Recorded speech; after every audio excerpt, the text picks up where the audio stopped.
Hello everyone, and welcome to my first ever live stream on FPL Pricey anyway. I've done a few with WGTA before. I think I did one back in the day with Playmaker, but this is the first ever one on my actual YouTube channel. So hopefully I've set it up okay. If there are any issues, please do just flag them in the chat.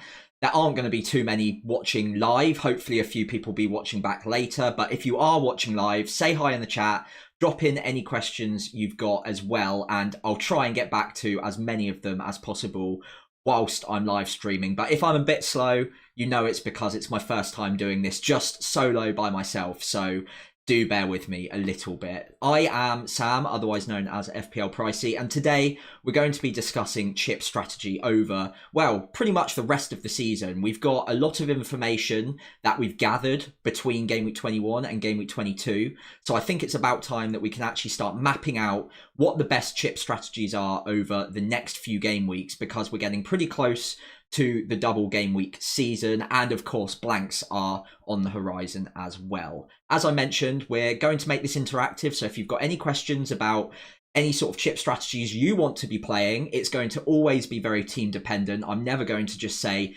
this is the correct chip strategy no matter what your team looks like.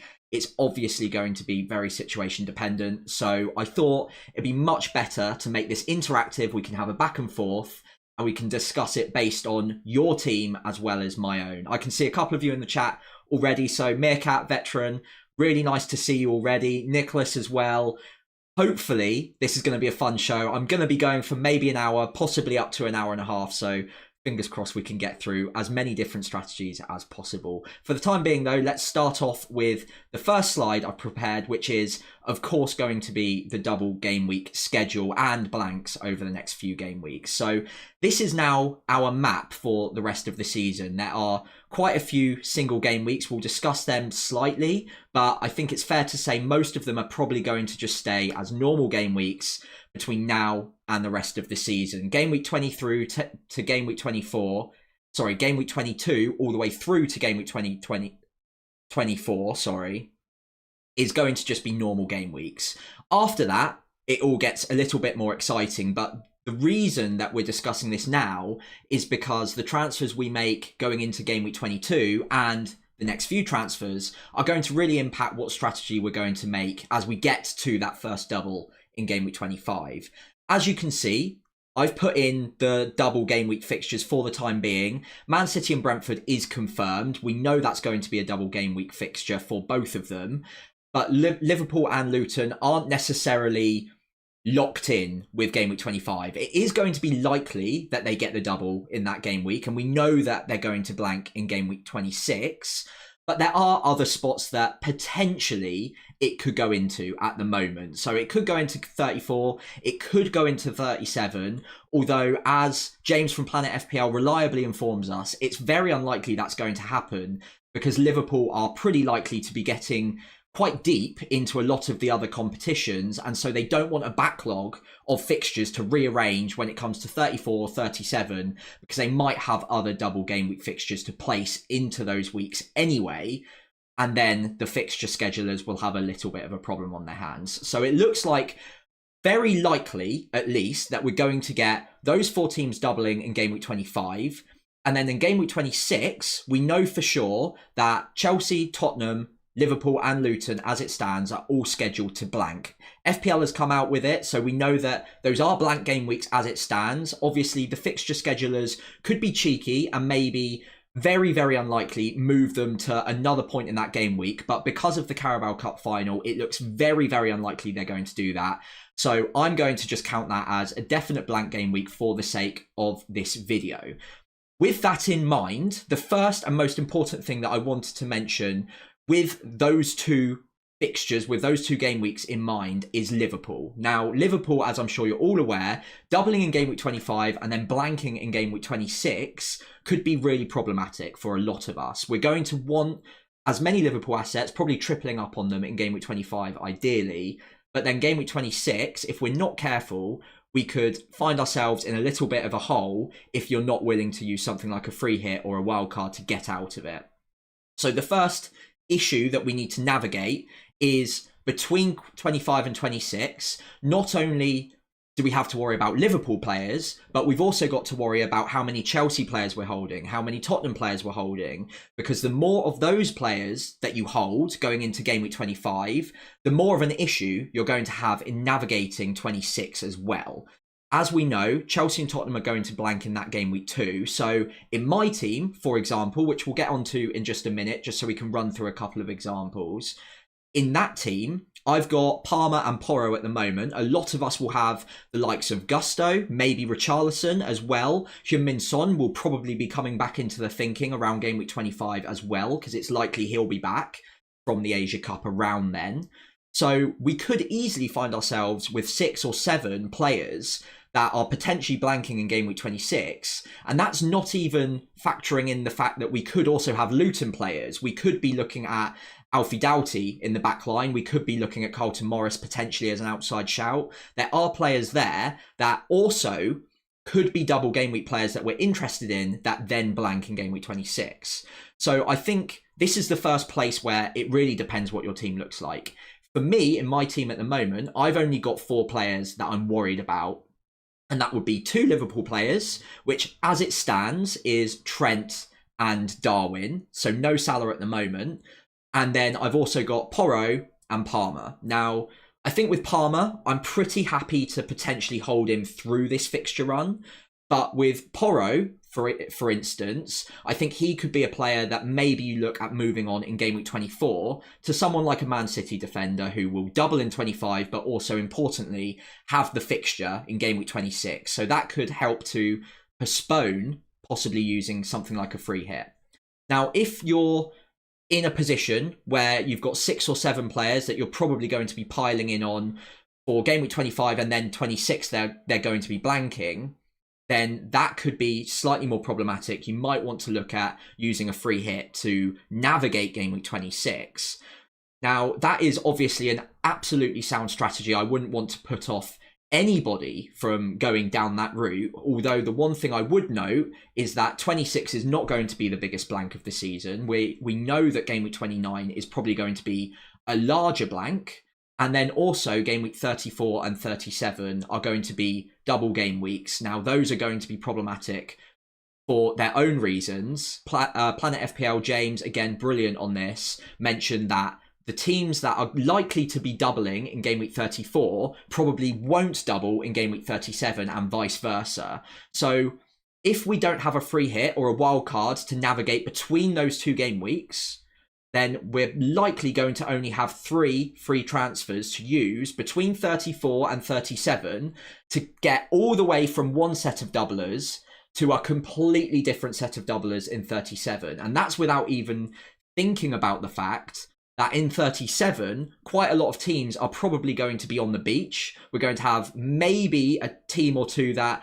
ideally we'd want a lot of players for. Let's say Man City, maybe they've wrapped up the title by that point.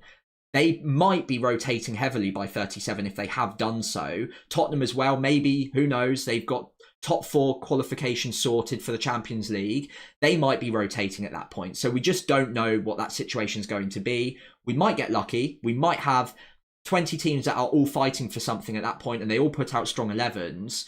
But again, ideally, a few of those teams probably aren't going to be fully focused on the league at that point. Maybe they don't have something to play for and they might rotate, which is just another reason that using a free hit around then could be really useful. Now, I'm going to move on to blank game week 29 now, because I think there's a lot that we're going to have to consider when it comes to that. I do have probably not a great slide prepared on it, but hopefully it's good enough. So I'll move over to that now. So blank game week 29. On the right-hand side, we've got the full fixture set for 29, if all fixtures were to go ahead. And on the left, we've got the FA Cup 4th round draw. Now, it's not the entire draw. I couldn't fit it all on the screen, but we've got most of the fixtures there, and importantly, all of the fixtures that involve a Premier League club. So there are 2 fixtures in particular that I really want to focus on. The first one is Chelsea versus Aston Villa. Now, this one could be absolutely huge when it comes to our transfers and our chip strategy over the next few game weeks. Now, depending on who wins that game and who crashes out of the FA Cup, we quite fortunately have two teams that go up against Chelsea and Aston Villa in game week 29 that are already out of the FA Cup. So whichever team crashes out will definitely be playing in game week 29. So if Chelsea crash out, then they will have a fixture against Arsenal in game week 29. That makes players like the Arsenal backline, Bukayo Saka, and obviously Chelsea assets as well, easier holds as we navigate all the way through to 29. And vice versa, if Aston Villa crash out of the FA Cup, then all of a sudden we're looking at West Ham and Villa both playing in game week 29. That probably makes Ollie Watkins quite an easy hold going over the next few game weeks. And with Watkins in mind in particular, he's got some pretty good fixtures, no double, but he does have some good fixtures all the way through to game week 29.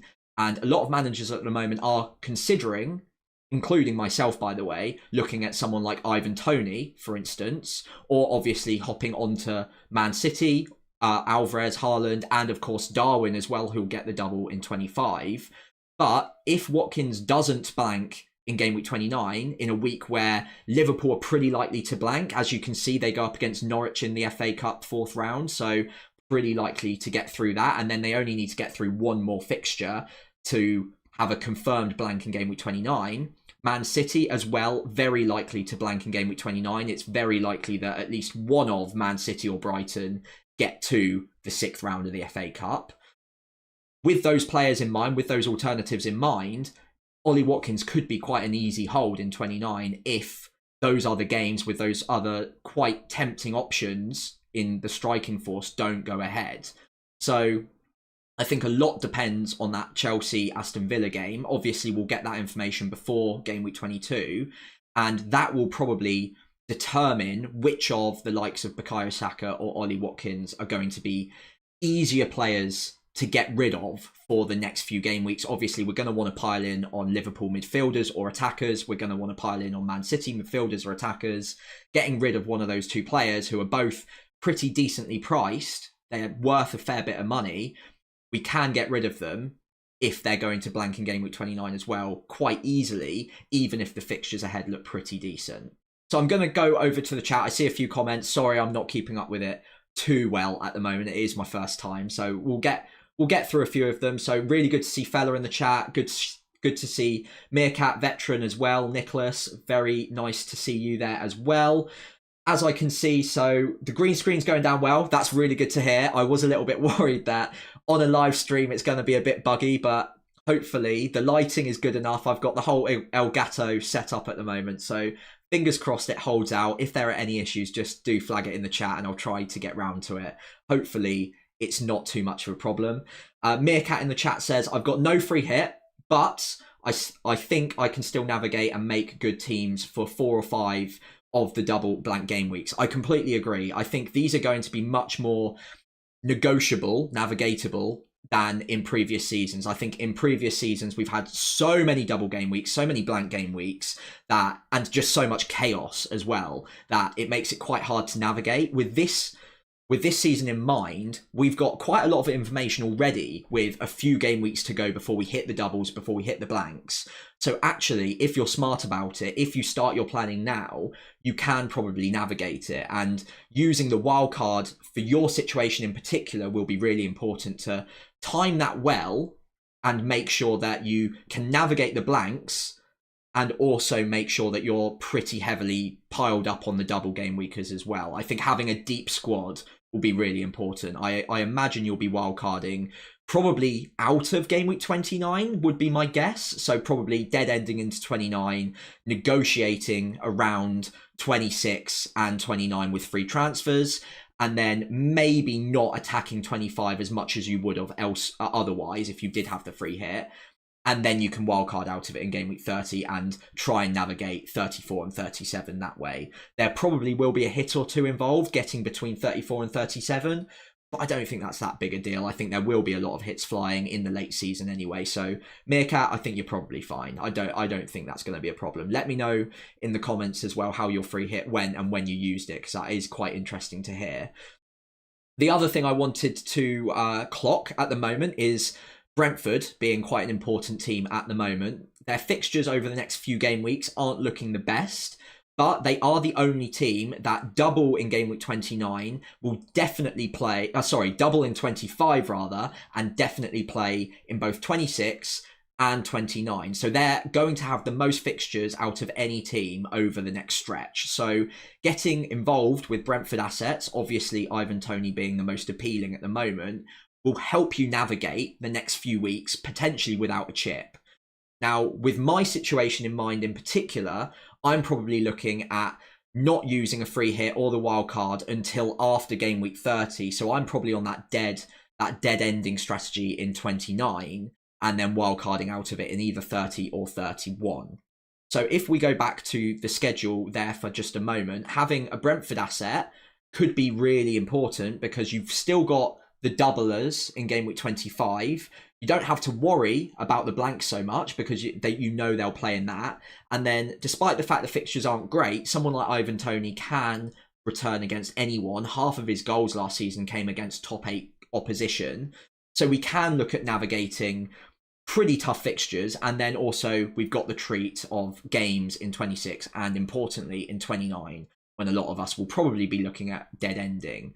Now, if you don't have the wild card, it does change a little bit, obviously, but you're probably looking at free transfers between 26 to 29 to help navigate that, and then maybe looking at free hitting in something like 34 and free transferring all the way through between 30 all the way to 37 to help set you up for 37. Maybe you can free hit in 34, ignore that with your transfers and just use the free hit on that instead. So maybe it's a couple of hits here and there before game week 29, and then you can look at the free transfers to get to 37 just fine. Now, another thing I wanted to mention is triple captain. Now, that's going to be a big dilemma for a lot of us. I think it will be popular in game week 25. That looks like a really good opportunity to do so. But of course, we've got other double game weeks we could use it in. So 34 and 37 could potentially be good times to look at doing the triple captain. Now, again, with that in mind, I personally currently prefer using the triple captain in 25. The reason being for that is a lot of the teams that double in game week 34 are probably going to be on the weaker side. So if I go to, I'm hoping this slide here, yes. Luckily, I think it's that slide. Cool. Yeah, nice. That's good. So that worked the first time. That's really good to hear. So what I'll do now is scroll down to FPL.team's fixture ticker. Now, again, big thanks to both FPL.team and to the fixture ticker that is the projected fixtures by Planet FPL. As you can see here, we've got some projected fixtures for 34 and for 37. Now, obviously, these aren't going to be set in stone at all. But what we can tell is that, generally speaking, quite a lot of the teams that double in 34 or 37 are going to be the slightly weaker teams in the league. There are obviously exceptions, Arsenal being one of them in game week 34. But even that fixture, even that double, if it were to go in, Wolves away, Chelsea at home, probably not worth triple captaining on that. I don't think anyway. Certainly not more so than Man City in 25 or Liverpool in 25. And then when we scroll down as well, it doesn't look like Liverpool are going to be doubling in 34. They probably will be doubling in one of 34 or 37, more likely 37. But 2 away fixtures in that week. Who knows what the situation with the league's going to be like in that week either. 37 obviously very late in the season. Can we trust players to be starting both weeks or both games in that game week? I'm not so sure by that point. I'm just not sure that that's a good play. It might work out, but we just don't know. The other strong team that plays, probably a double in one of 34 or 37, is going to be Spurs. Now, if that went into 37, Burnley and Man City both at home, it's probably not the worst for a double game week. But again, because it's 37, we just don't know what the situation is going to be like at that point in terms of how much Spurs are going to have riding in the league at that point. We just don't know. And Man City is obviously a pretty tough game.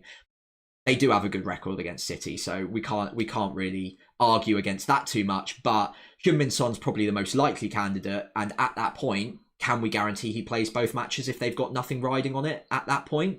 I don't know. So as you can see here, 34 and 37 are going to be maybe slightly more difficult to use your triple captain on at that point. Whereas 25, I think obviously Man City and Liverpool are both going full steam ahead for the league at the moment. They're obviously competing with each other. They're going to want to put out their strongest possible 11 if at all possible.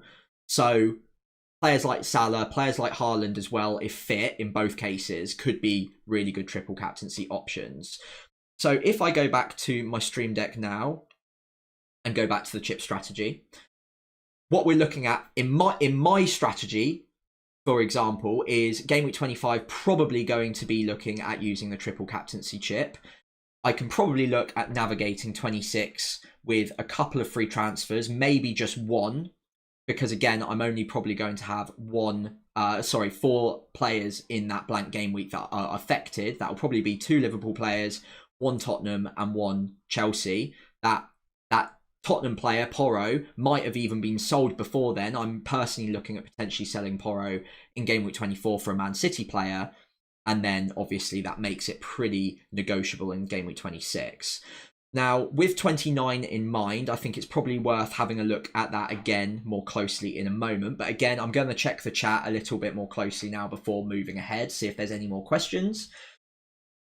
So, looking down, what have I got here so far? So with the double game week, blank game week back to back, most managers will have at least 3 players from Man City, Chelsea, Spurs.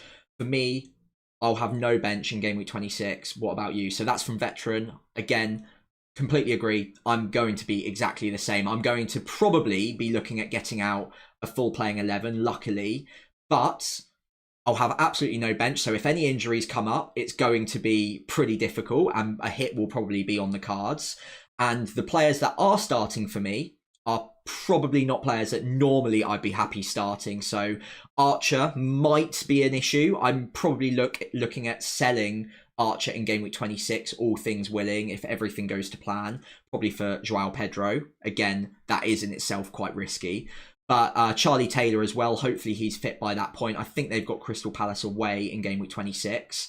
So he could easily be in my starting 11. And to be honest, even having 11 players, I think is going to be a bit of a bonus that week. I think a lot of managers, especially knowing how engaged a lot of managers are at this point, they're all going to be looking at the same content creators. They're all going to be looking at these chip strategies and are going to be very well aware that 26 is not going to be the biggest issue out there. Even if you've got 8 or 9 starting players, game week 29 is probably going to be worse. And then game week 34 or 37 is probably another good time to attack if you want to use your free hit in a more aggressive manner rather than in a defensive manner in a blank game week. So I think just having 10 or 11 players in game week 26 is going to be helpful. As always, with a blank game week like that, just having the best captain that week can get you most of the way to a pretty sustainable week that week. It might not be a massively aggressive move. It might be quite defensive to have 10, maybe 9 players playing. But if you've got the captain, if you've got most of the most important players that game week, the highest projected scorers, then you'll probably survive it just fine. And again, it means that you've not used the free hit that week and you can use it for higher upside else in other weeks when I think a few managers probably will use it, and rightly so in a lot of cases. If you've only got 7 or 8 starters, I do get it. I do completely understand, and it's a viable strategy. In my personal opinion, in my team, I think having 10 or 11 starters is probably good enough. Hopefully I've got the right captain that week, and it just means that I can sail on through game week 26, hopefully without having too many issues. So I'm going to go back to the chat really quickly now before moving on. Right, so are these fixtures being played this coming weekend? I assume that's about the FA Cup. Yes, they are. So we'll have more information before the game week 22 deadline. That isn't including any replays. So obviously any ties in this weekend's fixtures will go to a replay. That will happen after the 22 deadline. Obviously, I think that's fairly obvious. So sorry if I'm teaching people to suck eggs there, but that will happen after the 22 deadline, meaning that obviously any replays probably don't help us out with our strategy, but we will get a lot of information. Hopefully we get a result in the Chelsea Villa game. Hopefully we get a result in the Spurs Man City game as well. That will help paint the picture quite nicely for us. And if there are any shocks as well, let's say out of complete misfortune, Norwich go through against Liverpool. Very unlikely to happen. But if it does, then obviously we'll have that information and we can plan that out looking at Liverpool assets for game week 29, for instance. So hopefully that answers your question there. So moving down the chats, Meerkat free hitted in game week 16. Felt the template would perform terribly. He was right, but Flagson bagged 17 points. Yeah, I mean, that is unlucky, to be fair. I think I can't remember whether I sold Son that week or didn't have him, but yeah, 17 points is quite a lot of negative variance there, so that is unlucky. Nicholas asks, with Tony, I'm currently on Haaland, Solanke and Mbama. Very, very disciplined to keep Mbama this long. That is incredible.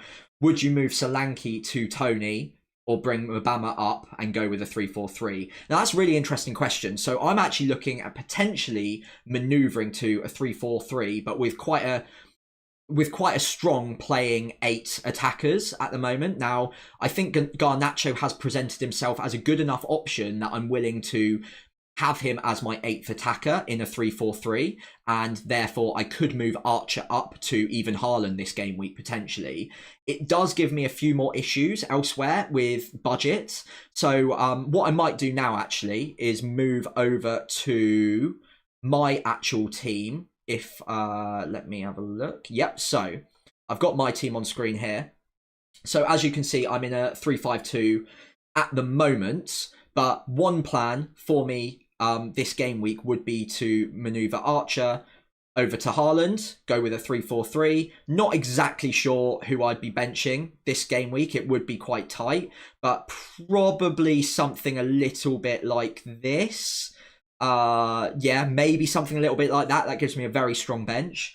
But what it does mean is that when I move forward, if injuries occur, I can save that free transfer as well. And it does also mean that I can look at benching Arsenal assets against Liverpool at home, for example, in game week 23.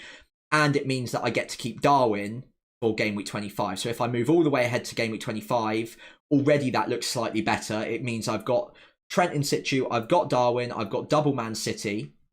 I have plugged in the Liverpool Luton fixture in game week 25, by the way. Obviously, it's not completely confirmed, but for argument's sake, I've put it in there pre-stream, so hopefully that works out for us.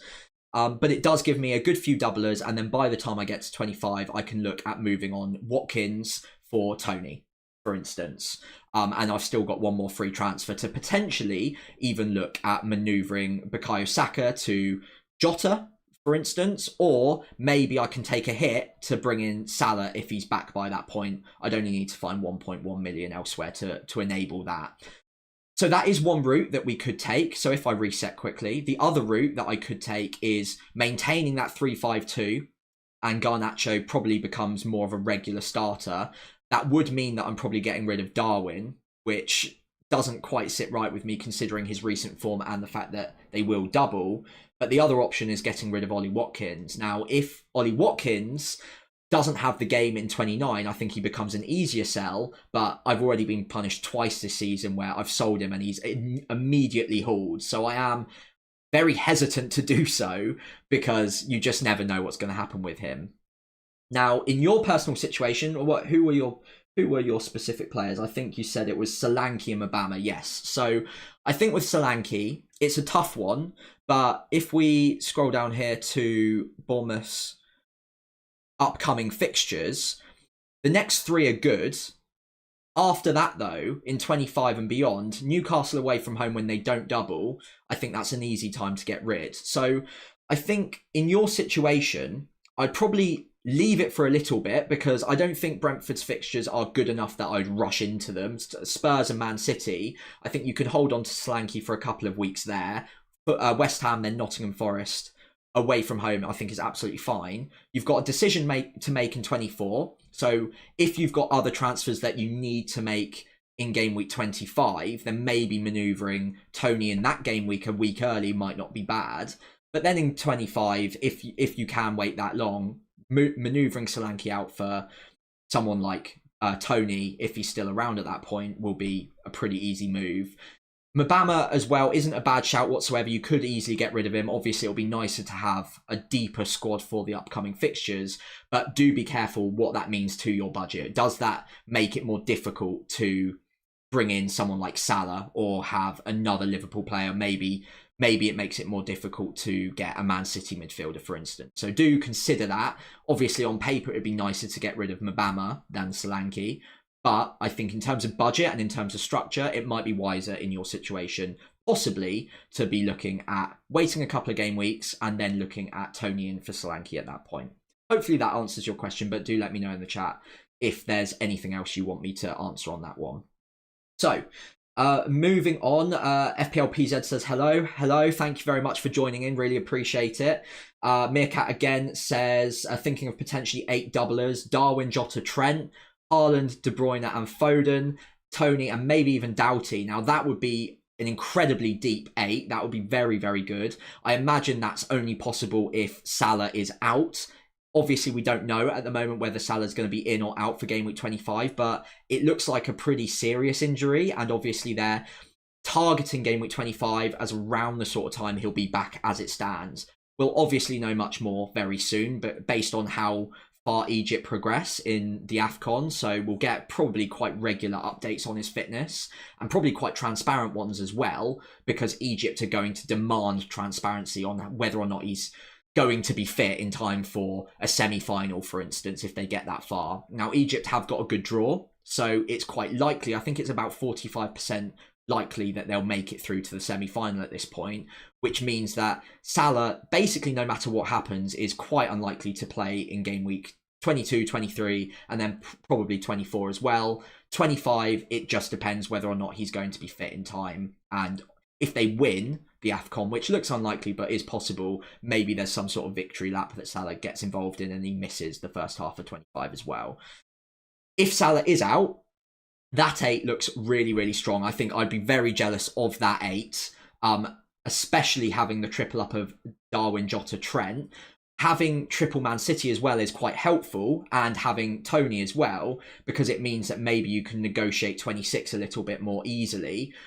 But having 3 Liverpool, I'd just be slightly nervous about Doughty, because straight away that's 4 players in game week 26 that won't have a game.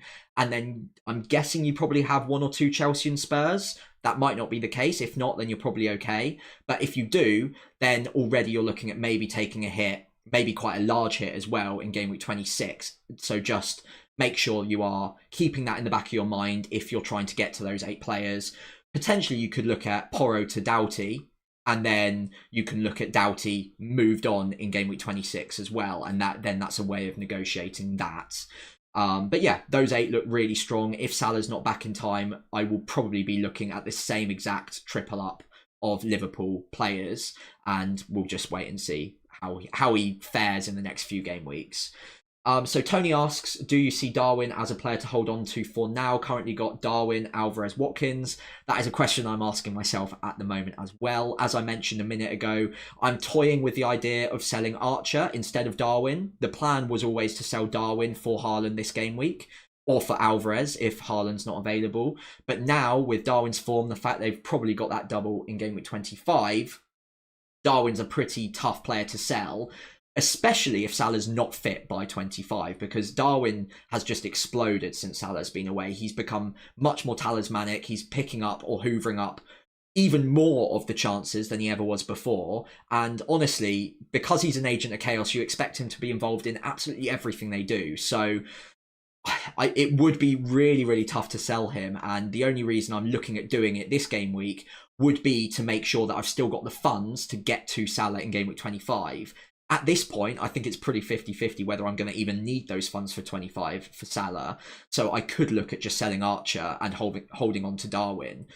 The next 2 fixtures, as you can see on the ticker here, aren't great. So Chelsea and Arsenal.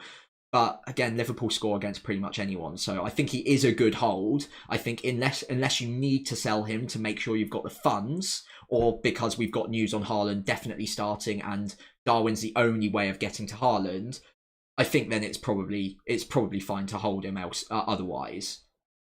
In terms of which of those 3 to sell if you wanted to get to Haaland, I'm assuming that's kind of the follow-on question there.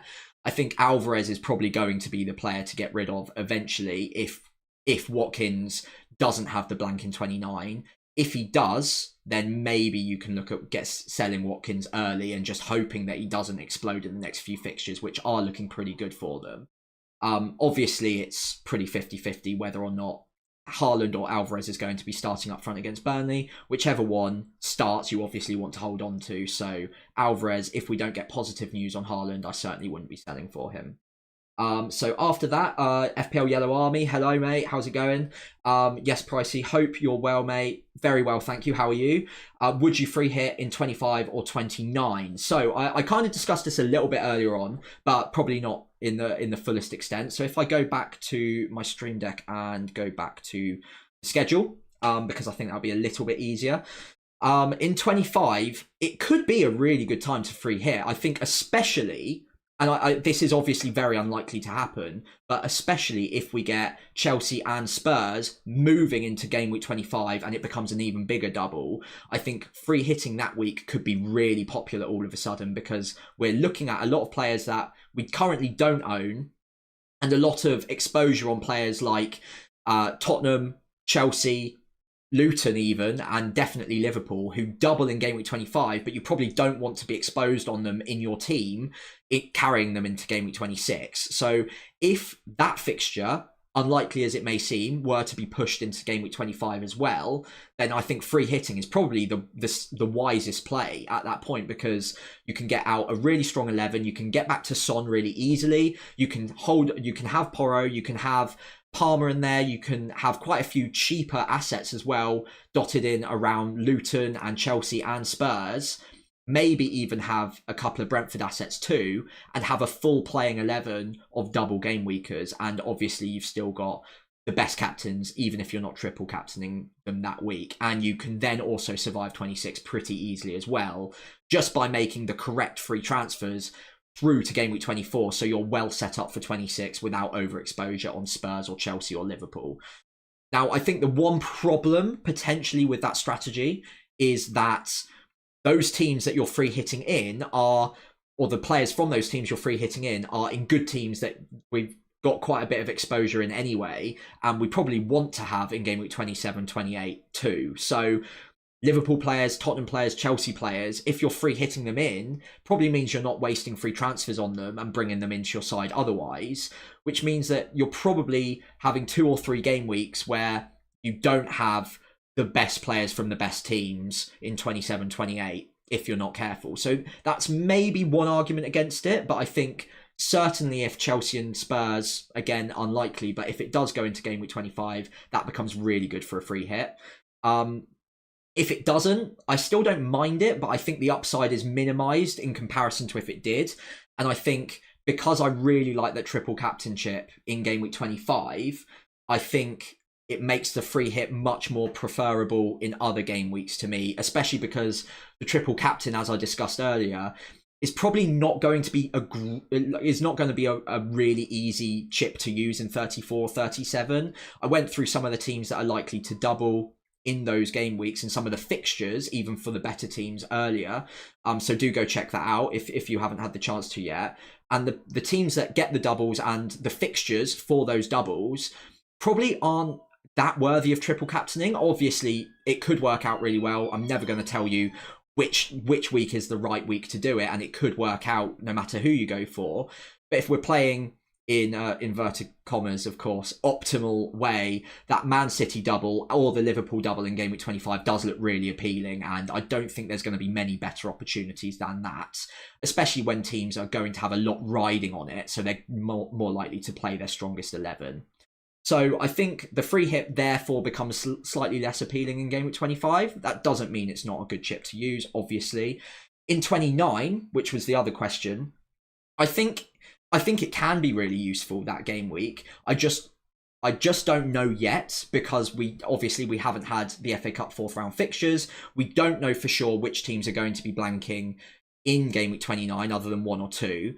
And we could still find ourselves in a position where actually a free hit might not even be that needed. We might still have quite a lot of good teams playing in game week 29. So if I go to, which week is it? There we go. So if I go to this at the moment, obviously we've got one fixture that is definitely going ahead. That's that Brentford-Burnley game. But also, as I mentioned earlier, it's impossible for both Arsenal and Chelsea and West Ham Villa to both be blanks in game week 29. And we've got fantasy interest in players from all four of those teams. So depending on which of Chelsea or Villa go out in the FA Cup fourth round, obviously they play each other this weekend, we can probably target that fixture that goes ahead with free transfers and try and navigate game week 29 without having to use the free hit. Now, that's not to say it might not be useful that game week, but I do think that potentially dead ending into game week 29 using free transfers from game week 27 to 29, that's 3 free transfers, and also maybe you're lucky, maybe you've got 3 or 4 players that already play anyway. We can probably navigate it okay without needing the free hit. Maybe you put out 8-9 players in a big blank game week and it's still okay as long as you're getting the most important players that week. Make sure you've got the best captain that week. Make sure you've got some of the highest owned players or some of the highest, most explosive players that game week. You're probably going to be okay. Obviously, that's not to say that using it that game week isn't going to be profitable for you. So I think I'm obviously painting this in the picture of my team. I don't think I necessarily need it at this point, but we'll know a lot more after the fourth round fixtures this weekend, and obviously a lot more after the game week, after the FA Cup fifth round as well. Obviously, we'll know which teams and which players are going to be blanking or not.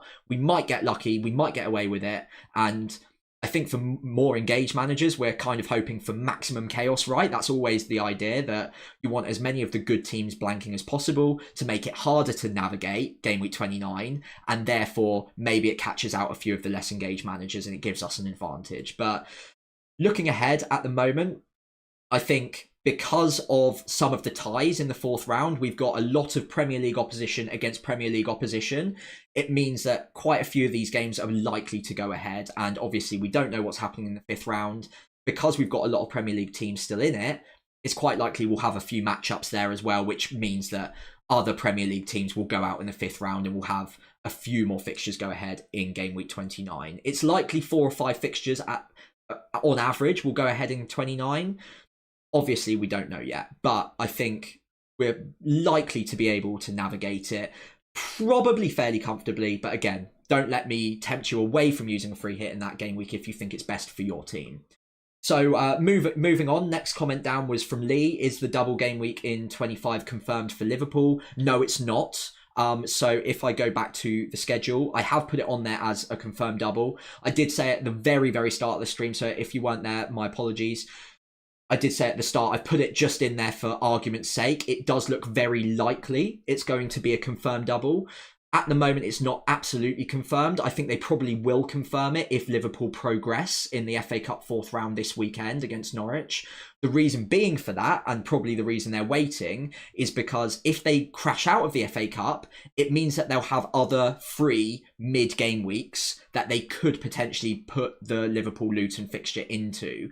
Now, obviously, that would mean both Luton and Liverpool need to crash out for that to happen. So it is pretty unlikely. And even if they did, they could still put it in double game week 25 as well anyway. So I think it's like 80 or 90% likely now that it's going to go in that game week, and we'll have the blank game week in 26 for Liverpool.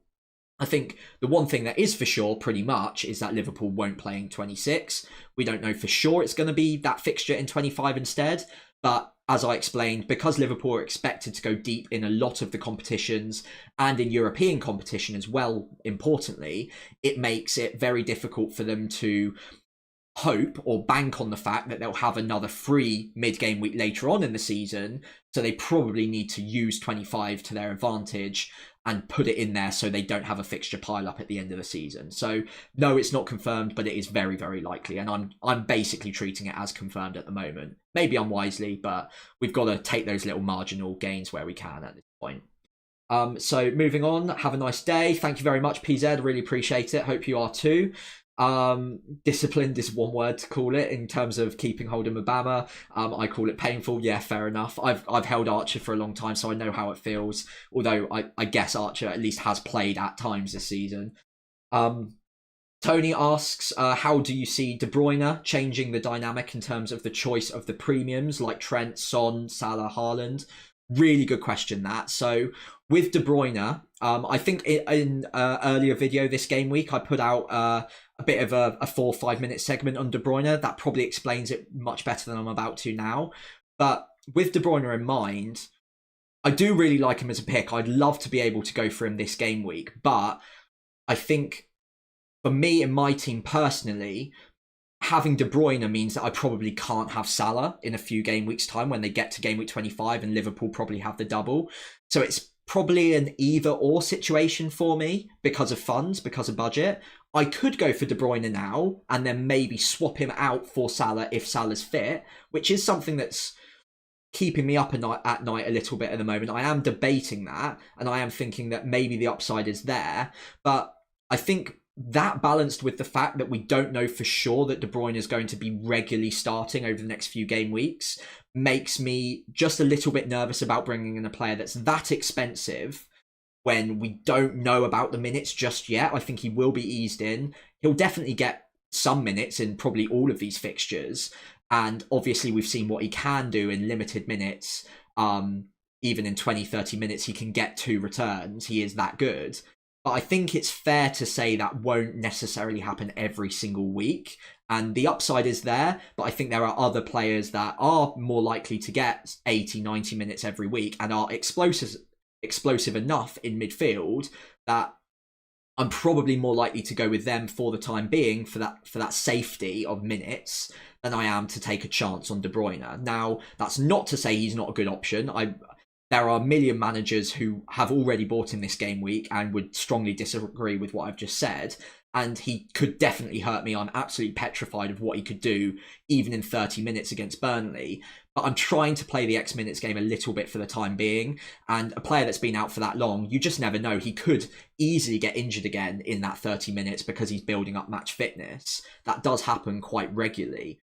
So I'm a little bit nervous at the moment. If we get to game week 25 and Salah's not back, then De Bruyne probably becomes a very, very interesting pick for me around that time, because double in 25, no blank in game week 26. He's obviously going to be very easy for me to get to if I'm not buying Salah. So I think he'll be really interesting at that point. And there's nothing to say that he won't be interesting before that for a lot of managers. I think just in my unique situation, I've probably put him to one side for the time being because I am still keeping the funds back for Salah, as unwise as that might be, because we're pretty 50-50 on him coming back for game week 25. But yeah, that's just my opinion on it. Please do let me know in the chat what you think of De Bruyne. I'm sure we can have a bit of a back and forth in the chat about him because there's a lot of very strong opinions on him at the moment. So moving on, what's your recommendation for triple Man City players for double game week 25? Really good question from GV there as well. So in 25, at the moment, I'm almost certainly going to have Foden and Haaland. I think they're both obviously going to be very good picks. De Bruyne, as discussed just now, if he's getting regular starts by that point, could be absolutely gangbusters, but probably only if Salah's not back, because otherwise, like I said, it's going to be quite hard to afford all of them. But outside of that, I think having a Man City defender might not be the worst idea. Now, they do regularly scar us and regularly let us down in defence, but having a double game week, I've had good memories of Man City defenders in double game weeks. Not that that should really paint my opinion too much. It shouldn't colour my opinion. Those are seasons past. But I think there's enough there that by the time I get to game week 24 or game week 25, because I've got Porro and I probably need to manoeuvre one player that blanks in game week 26 before game week 26, attacking a City defender, maybe Walker, obviously he's getting really good minutes at the moment, he's pretty much locked in, or possibly Nathan Ake as well. We'll know more when it comes to that point, which City players are most likely to be starting both. But if Luke, for instance, mentions that he thinks it's pretty likely that Nathan Ake starts both, or maybe, fingers crossed, John Stones is fit enough to start both. It seems very unlikely at this point that that's going to happen. But let's say, for argument's sake, he is. Then a Man City defender could be really interesting, not only for game week 25, but also hopping onto them in game week 24 when I believe they play Everton at home first and foremost. You can manoeuvre away from Porro for one game week, Then you've got the double in game week 25 as well, and they also play in 26. So it makes that whole period between 24 and 26 really easy to navigate if you've got that Man City defender in situ as well. So that would probably be my favoured triple up at the moment. Probably Haaland, if fit, we hope he is. Foden, because he's cheap enough, and hopefully he's locked into that starting 11, and then maybe a Man City defender. There are obviously other good options. So De Bruyne is going to be really interesting by that point for a lot of managers, especially if Salah's still out. And then you've also got players like Bernardo Silva, maybe even Jeremy Doku as well, could be interesting. And Alvarez, if you've been able to keep Haaland and Alvarez in the same team, then Alvarez in that week alone is probably going to be a good option. So there's 5 or 6 players there that honestly are going to be absolutely fine. In my team personally, I think the balance of having Haaland, Foden, and then maybe a Man City defender is probably going to be the easiest for me to get to. That's by no means necessarily the ideal 3 to have though. So yeah, don't feel bad about going another route there. There's definitely other options you can pick from.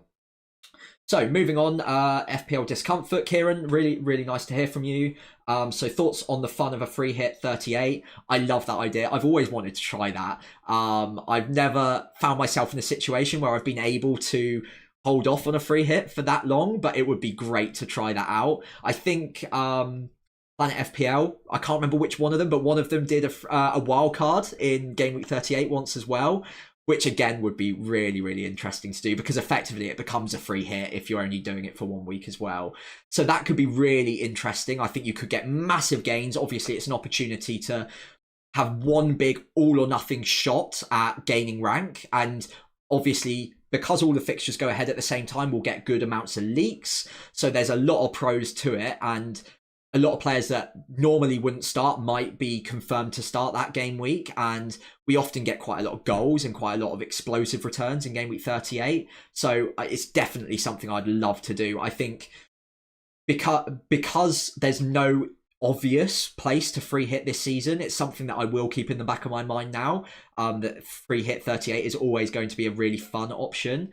I've got a feeling that free hit for me will probably be used in either 34 or 37, because the teams that double in those 2 different game weeks are going to be directly opposite. They're not going to be the same 2 teams. I think Bournemouth is the one team that maybe has a double in both. Outside of that, it's going to be a completely different set of teams, most likely. So that means that using just free transfers to navigate between one set of double game week teams in 34 and then another in 37 might be quite difficult. So I'm thinking that maybe a free hit in one of those 2 weeks could be quite interesting for me personally. But if I don't need to do it and the fixtures fall kindly, 38 could be really interesting. So I really like that idea. Lee Fisher says it would be great if they moved Liverpool, Luton and Chelsea Spurs forward to Feb 21st and start game week 26 on Feb 21st. That would be really interesting. It would probably throw a lot of these chip strategies out the window as well. If that did happen, it means that tripling up on Liverpool will be really easy, because you don't need to even worry about the blank. It also means that Luton as well, maybe you can avoid moving for them. Maybe you can have Alfie Doty, but without having that double game week, there's not really any point to make transfers there. And obviously with Chelsea and Tottenham in mind, it makes players like Gusto, like Richarlison as well, he's going to be very popular to bring in this week if we do get it confirmed that game week 26 isn't going to be a blank for any of those teams. I do think it's unlikely that will happen. I think the experts that are Ben Crellin and James from Planet FPL, I don't think they're too hot on that being a thing. I don't think they think that that's going to be that likely that they keep them in game week 26, but neither of them I don't think have ruled it out as a possibility. So it certainly could happen. And if it does, like you say, I think it could be really interesting for chip strategy and make it much easier for us to navigate those few game weeks. So interesting to hear that. Emil Jones says, hey Pricey, hope you're good. Yeah, you too. Really well, thank you. I'm really enjoying my first stream. I hope you guys are too in the chat. That is actually, on that note, if you're watching, first time I'm ever going to say this, but if you're watching live, please do leave a like. And if you're not subscribed, obviously it would be great if you could. I am trying to hit 1,000 subscribers before the end of the season. I think I'm at 800 now.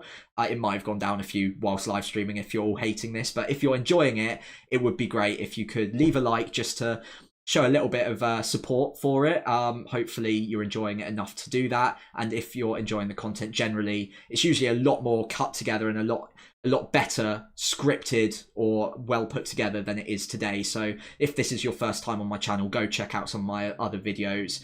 Hopefully it's good enough to earn a subscribe, but if not, I'll keep working hard to improve.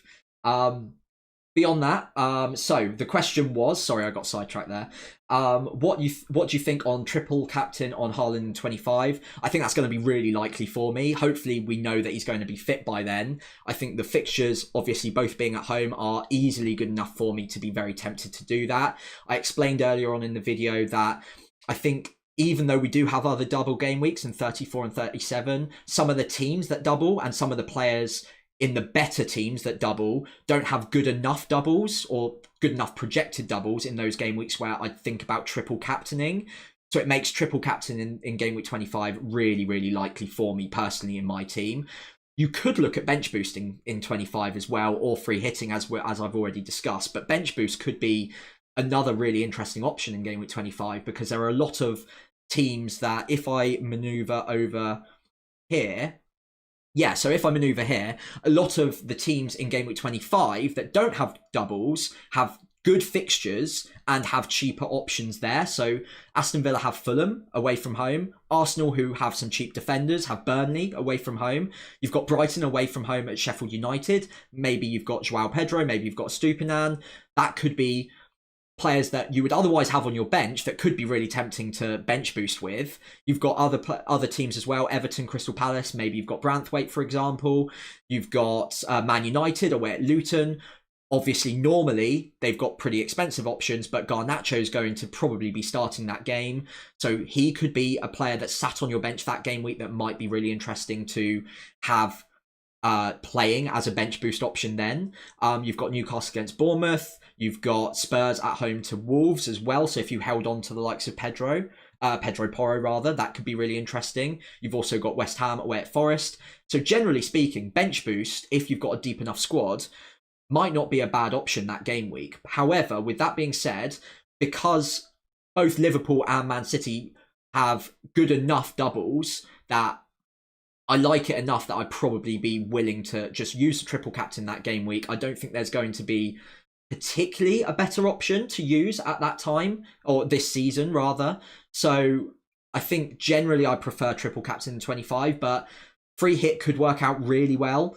Bench boost could work out really well. And obviously that changes your chip strategy for the rest of the season as well. So those other options, those other chip strategies could set you up very differently and be really interesting. So by no means disregard those, but yes, in answer to your question, probably spent way too long on that, but I really do like the look of Haaland as a triple captain option in game week 25.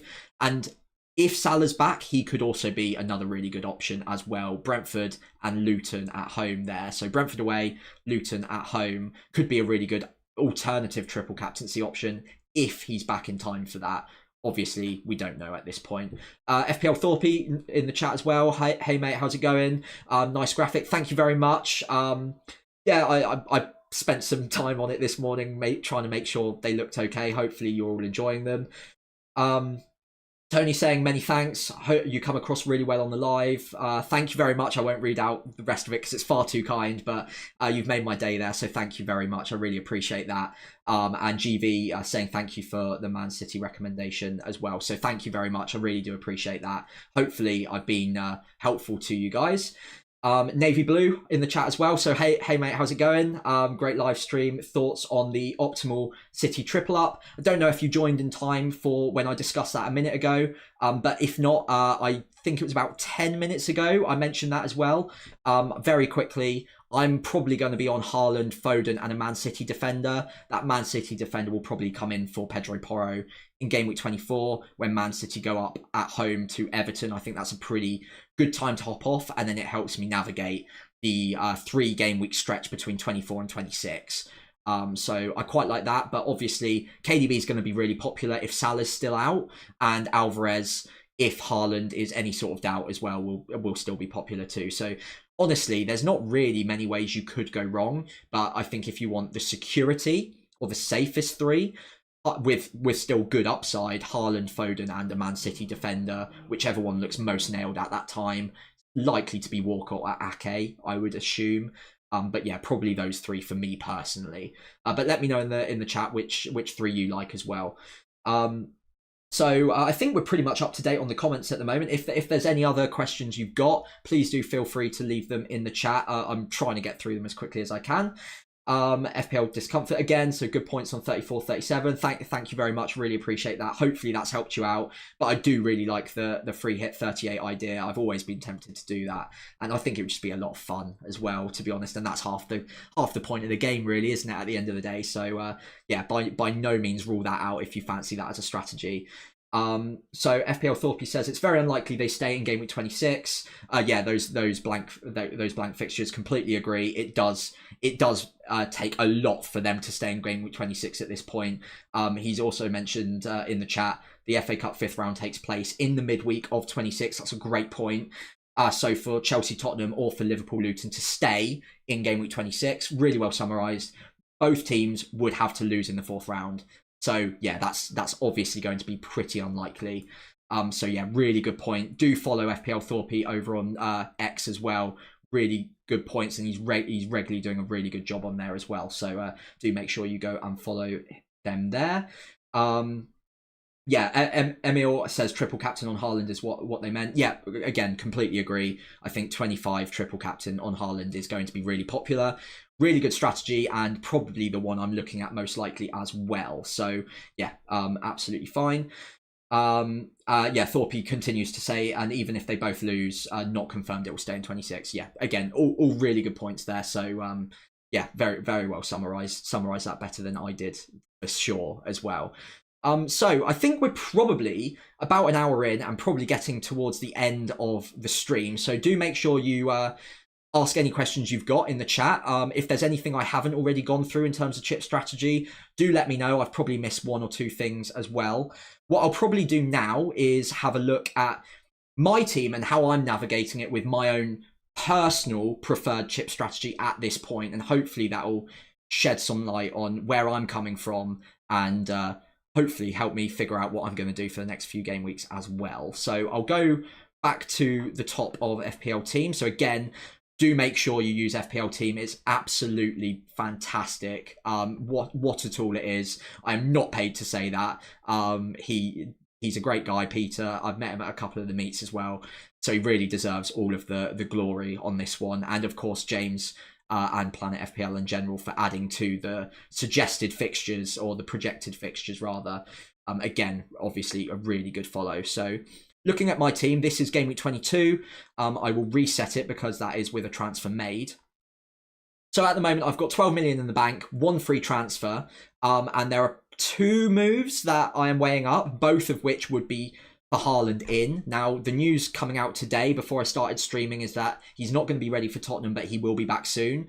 That probably means that we don't know for sure he's going to be starting in game week 22, which makes it quite hard to jump on him at the moment. But if we were to get news that he starts in game week 22, then either Archer or Darwin are probably, or perhaps Ollie Watkins now as well, are going to be the players that I'm looking at manoeuvring. Now, going into this game week, one strategy I do like the look of at the moment, which I think I briefly mentioned earlier in the stream, is because I've got the money for it, finally getting rid of Archer, bringing in Haaland, if he's fit, of course, and looking at potentially probably doing something a little bit like this.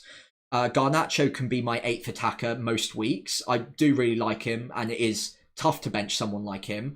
Equally, it's tough to bench someone like Saliba away at Nottingham Forest, but I think the fact that it is an away fixture maybe makes him slightly easier to bench, but it wouldn't sit right with me. That is a very deep bench.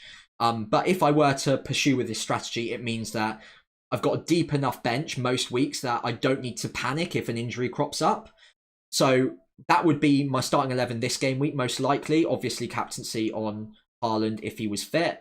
If he's not fit, it probably changes. I might even look at rolling, or maybe look at bringing in Alvarez, for instance, instead of Haaland in a very similar set of moves.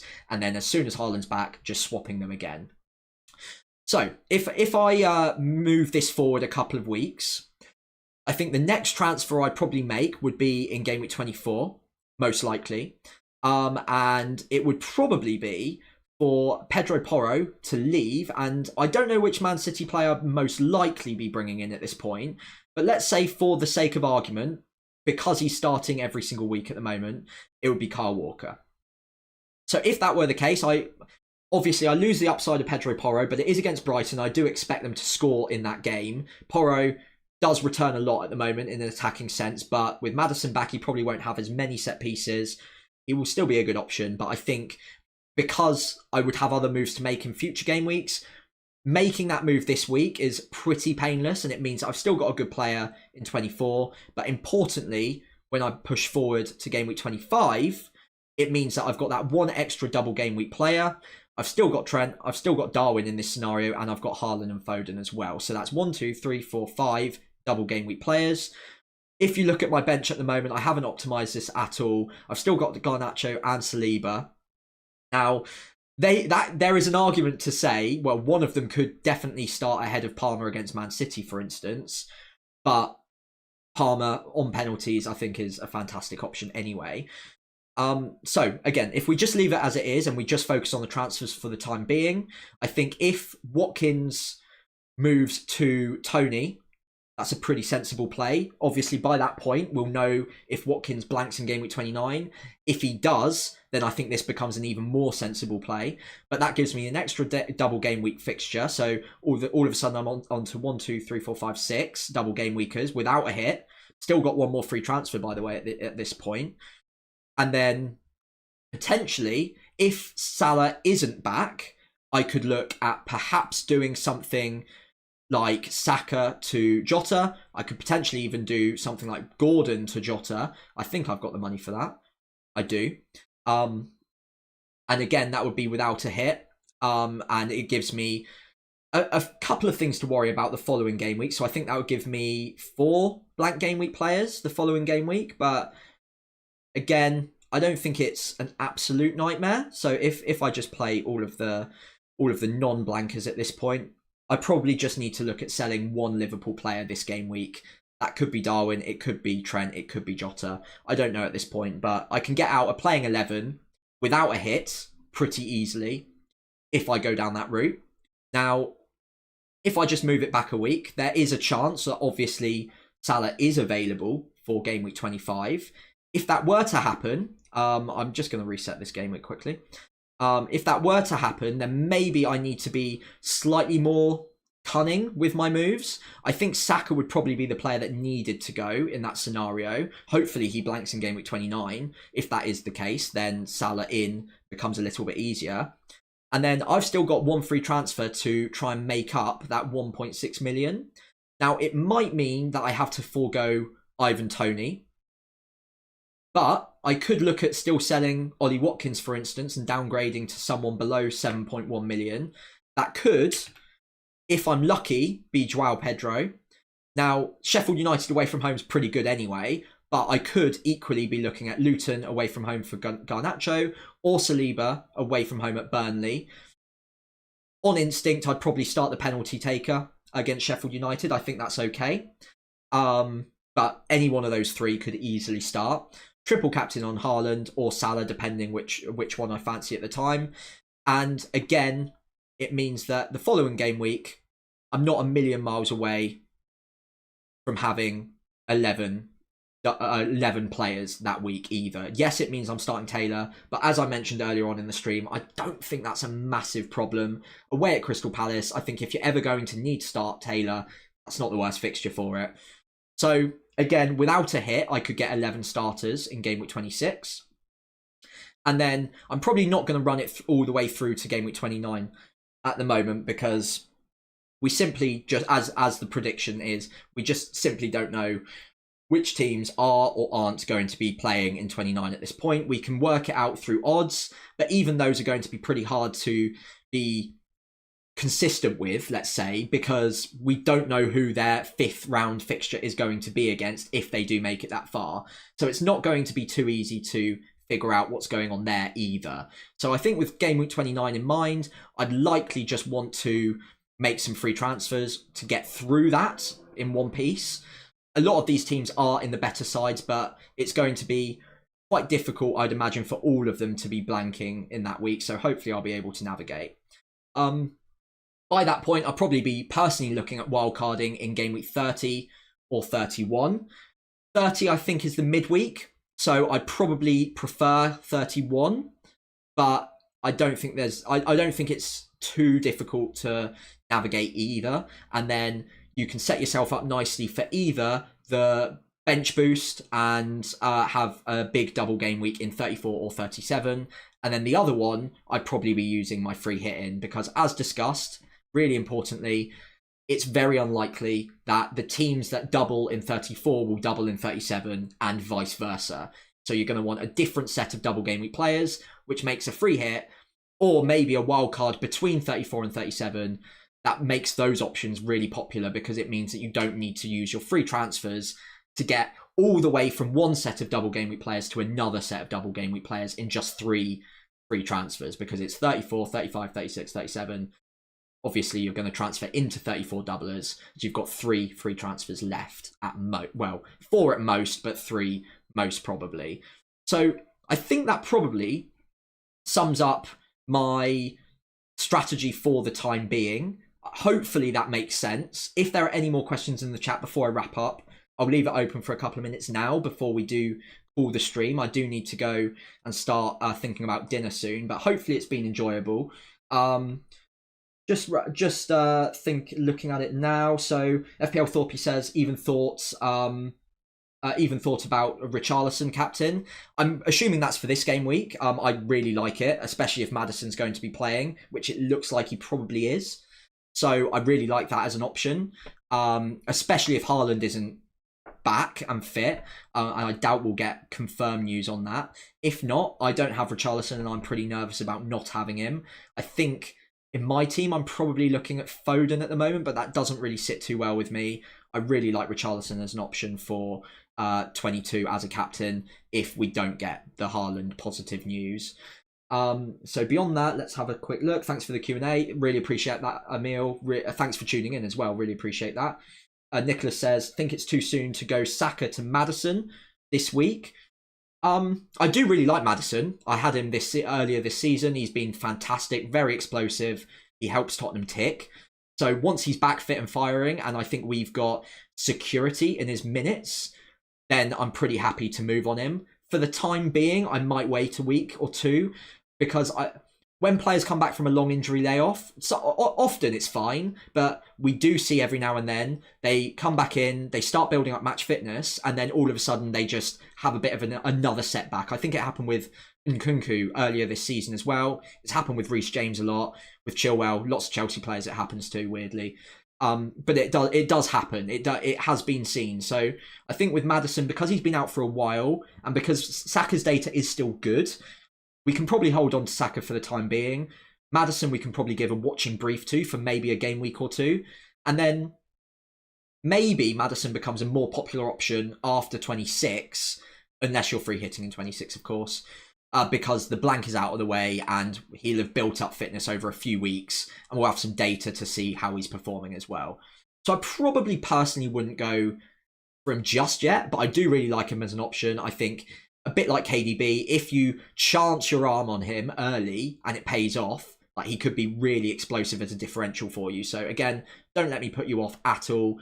I do really like him, just I'm quite a conservative manager. I like seeing a player build up some minutes first. So I'll leave it personally for now, but again, don't mind him as an option at all. So I think the rest of the comments are all just saying thank you. So yeah, really appreciate it. And Nicholas, thank you very much. Kieran, FPL Discomfort, thank you very much. Really appreciate it. Glad you tuned in. Glad you enjoyed, hopefully. Meerkat as well. Cheers, mate. Really good job. Kept me interested throughout. Well, that is music to my ears. So thank you very much. And honestly, I'm just surprised anyone's even watching. So thank you all so much for tuning in. I really appreciate it. If you're watching back and not watching live, then just leave any questions in the chat as well. I'll keep looking back at the live stream comments as well, and if I've missed anything, I'll try and answer them in the comments post stream as well. For the time being though, I think we're pretty much out of time for today. I think that's hopefully summed up the range of chip strategies that we could be looking at for the next few weeks. Hopefully you've enjoyed the Q&A. And yeah, hopefully I'll be able to do this again very soon if there's enough interest in it. But for the time being, I've really enjoyed it. Thank you so much for tuning in and watching along with me. And thanks for all your questions as well. In the meantime, though, I've been Sam, otherwise known as FPL Pricey. Please do remember to leave a like if you've enjoyed it. And of course, subscribe to my channel. That would be really greatly appreciated.